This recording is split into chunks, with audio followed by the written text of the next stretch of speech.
Assalamualaikum warahmatullahi wabarakatuh. Saya Candela Bintang Rahmadani dengan NPM saya 205201113. Saya dari kelas 1G PJKR.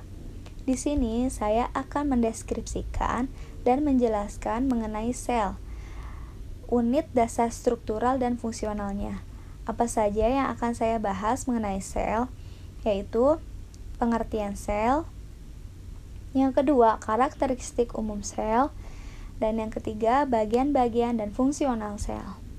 Lalu, apa itu sel? Sel adalah unit terkecil penyusun makhluk hidup, baik struktural maupun fungsional. Dalam hal ini, virus tidak tercakup di dalamnya karena virus merupakan makhluk hidup yang tidak berupa sel.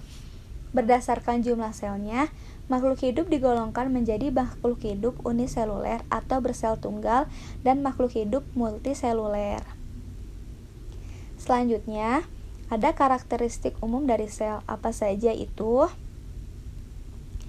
Yang pertama, melaksanakan fungsi umum untuk mempertahankan kehidupan. Dan yang kedua, mempertahankan bentuk dan integritasnya. Dan yang ketiga, perkembangbiakan sel. Yang selanjutnya, ada bagian-bagian sel dan fungsionalnya. Apa saja itu? Yang pertama ada membran plasma. Dan yang kedua, ada sitoplasma. Dan yang ketiga, ada inti sel atau nukleus. Selanjutnya, apa itu membran plasma? Membran plasma juga disebut lapisan yang terdiri dari protein, fosfolipid, dan glikolipid yang menutupi dan membungkus sel, memberi mereka perlindungan dan menjaga mereka terpisah dari lingkungan. Ini adalah penghalang perlindungan antara sel dan bagian eksternal yang mengelilingi atau sekitarnya, karena membran plasma berfungsi sebagai mekanisme atau untuk masuk dan keluarnya molekul yang melaluinya. Selanjutnya, struktur membran plasma. Komposisinya yaitu pada struktur membran plasma hampir sama untuk setiap jenis sel. Secara struktur membran plasma tersusun atas fosfolipid bilayer, yaitu dua lapisan lemak yang berkaitan dengan fosfat, dan struktur fosfolipid ialah sebagai berikut. Yang pertama, ada protein membran. Protein yang terdapat pada membran sel, meskipun penyusun membran secara struktural ialah fosfolipid, namun protein dalam fosfolipid dapat mencapai lebih 50% dari berat membran tersebut. Yang kedua, ada glikolipid dan glikoprotein. Ialah molekul karbohidrat yang menempel pada lemak, sedangkan glikoprotein ialah molekul karbohidrat yang menempel pada molekul protein. Dan yang ketiga, ada kolesterol. Kolesterol dalam membran plasma akan berada di antara molekul fosfolipid dengan bagian hidrosil yang bersifat polar akan berada di dekat kepala fosfolipid. Kolesterol memiliki fungsi yang sangat penting bagi membran plasma. Yang keempat, ada sitoskeleton.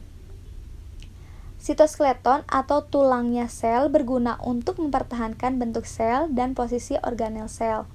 Sitoskeleton terdiri atas dua macam, yaitu mikrotubulus dan mikrofilamen. Selanjutnya, ada fungsi membran sel. Fungsi membran sebagai bagian sel mencukupi seluruh isi sel, memiliki fungsi yang sangat penting dalam perlindungannya secara mekanik. Fungsi-fungsinya yaitu yang pertama, melindungi bagian sel yang terletak lebih dalam dan memperkokoh sel. Dan yang kedua, mencegah agar sel tidak pecah. Dan yang ketiga, menjadi tempat berpindahnya air dan mineral. Lalu, ada sifat membran sel.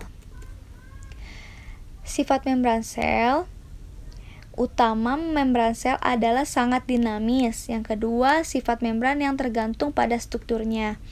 Maksudnya, sifat membran yang sangat dinamis tergantung pada struktur dari membran plasma itu.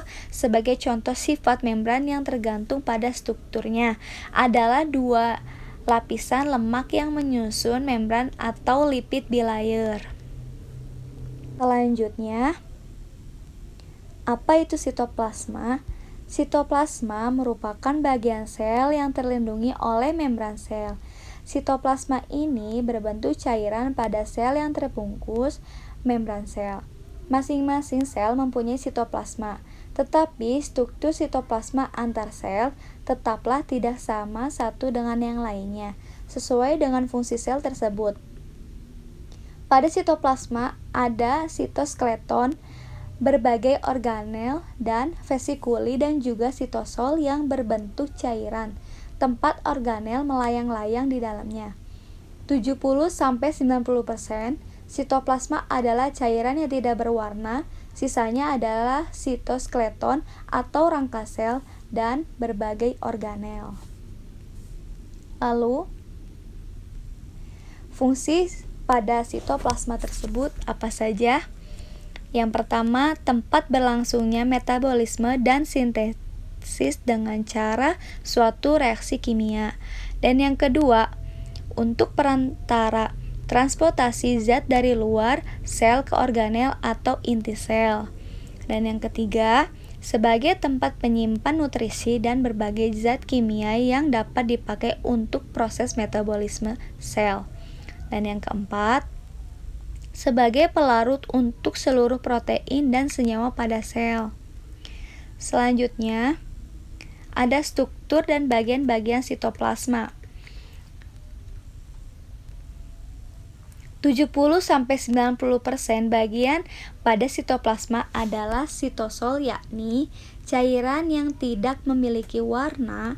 Sitosol berisi ion-ion seperti potasium, sodium, klorida, bikarbonat, asam amino, magnesium, kalsium, enzim, dan protein.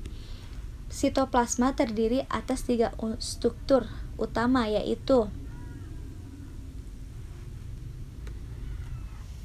bisa berubah fase, yang kedua mempunyai tekanan permukaan tertentu, yang ketiga mempunyai sifat iritabilitas atau sensitif pada rangsangan, dan konduktivitas bisa memindahkan. Yang keempat, bisa berperan sebagai larutan penyangga atau larutan buffer. Selanjutnya, organesel. Apa itu organesel? Organesel merupakan benda solid yang berada di dalam sitoplasma dan sifatnya hidup atau melakukan fungsi kehidupan sel yang berkaitan menurut fungsinya yang berhubungan dengan metabolisme sel. Organel dibedakan menjadi 2 jenis, yaitu organel aktif dan organel tidak aktif. Organel aktif terdiri atas ribosom. Ribosom adalah tempat untuk melakukan sintesis protein.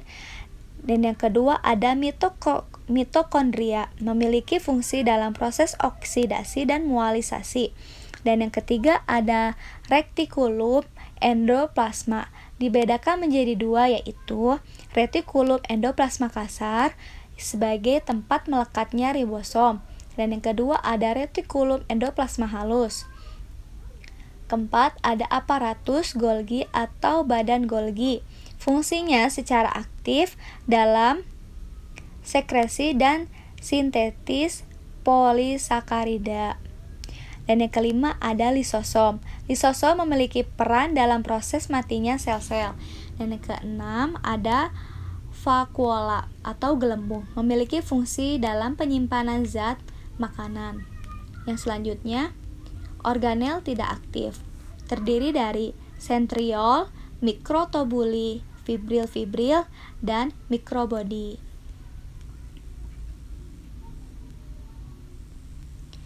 Selanjutnya, apa itu nukleus atau inti sel? Nukleus bisa dikatakan juga inti sel.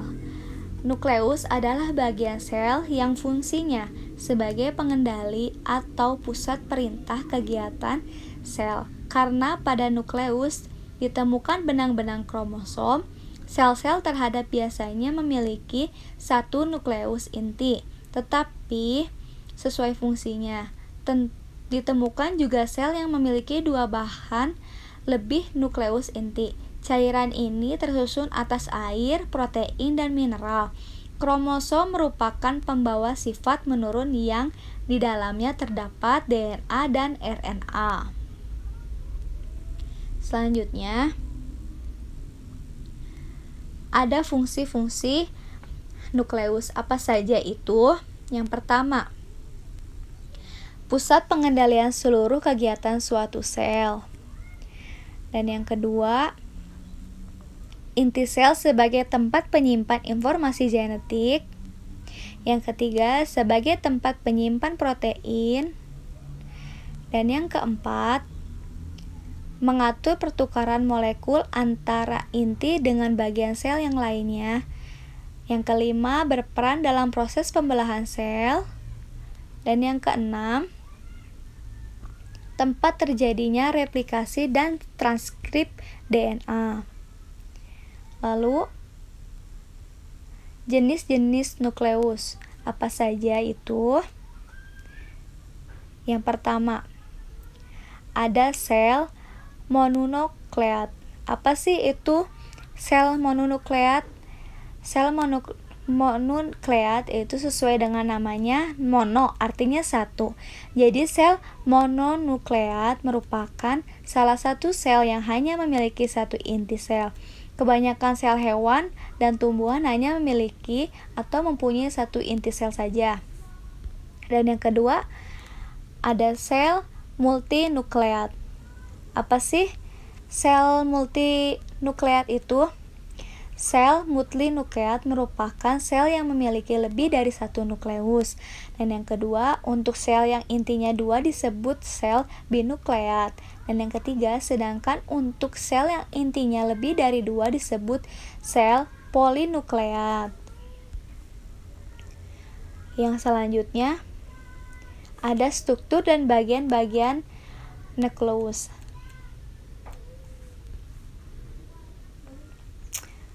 Yang pertama, ada membran inti. Apa sih itu membran inti? Membran inti merupakan membran ganda fosfolipid yang menyelimuti seluruh inti sel dan berfungsi sebagai pemisah antara inti sel dengan sitoplasma sel. Sama halnya seperti membran sel.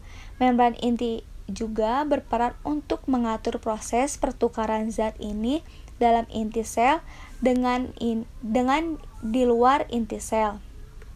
Bagian membran inti sel yaitu membran luar, membran terluar yang biasanya berhubungan langsung dengan organel, retikulum, endoplasma kasar dan yang bertaburan dengan ribosom. Yang kedua, ruang parinuklear atau ruangan antara membran luar dan membran dalam. Dan yang ketiga, ada membran dalam. Selanjutnya, ada nukleoplasma. Apa itu nukleoplasma? Nukleoplasma merupakan suatu cairan transparan dan kental yang terdapat di dalam inti sel. Di dalam nukleoplasma terdapat beberapa komponen penting seperti kromatin, granula,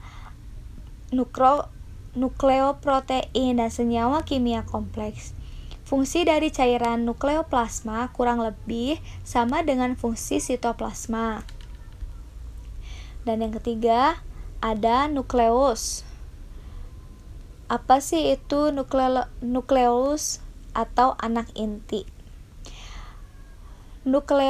Nukleolus ialah salah satu anak inti yang terdapat di dalam inti sel nukleus. Nukleolus tersusun atas fosfor protein, ortofam, DNA, dan beberapa jenis enzim. Nukleus tidak dilindungi oleh membran apapun.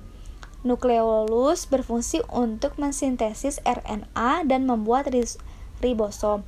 Nukleus bukanlah sebuah struktur yang tetap. Anak inti ini bisa menghilang atau mengecil setelah mereka selesai melakukan tugasnya. Selanjutnya, ribosom. Apa itu ribosom? Ribosom berbentuk butiran-butiran bulat yang melekat sepanjang retikulum. Endoplasma ada pula yang soliter atau hidup sendiri terpisah, yang bebas di sitoplasma. Ribosom berfungsi sebagai tempat untuk sintesis protein. Lalu, apa itu kromosom? Kromosom adalah material genetik dalam level paling terorganisir. Tiap kromosom menggantung sebuah molekul DNA yang sangat panjang dan protein-protein lainnya yang berhubungan. Kromosom hanya tampak bila sel sedang akan membelah. Yang terakhir yaitu siklus sel. Apa sih siklus sel itu? Siklus sel adalah proses yang mencakup seluruh fase hidup sel. Artinya, pada siklus sel tidak hanya membahas sel yang sedang mengalami pembelahan, tapi membahas juga ketika sel tumbuh dan berkembang. Siklus sel adalah serangkaian proses atau fase hidup sel, mulai dari membelah, tumbuh, dan berkembang. Jadi, proliferasi sel adalah siklus sel yang berlangsung secara terus-menerus. Cukup sekian atas deskripsi dan penjelasan yang telah saya sampaikan. Mohon maaf apabila ada kekurangan dan terbata-bata dalam saya menyampaikannya. Wabillahi taufik hidayah. Assalamualaikum warahmatullahi wabarakatuh.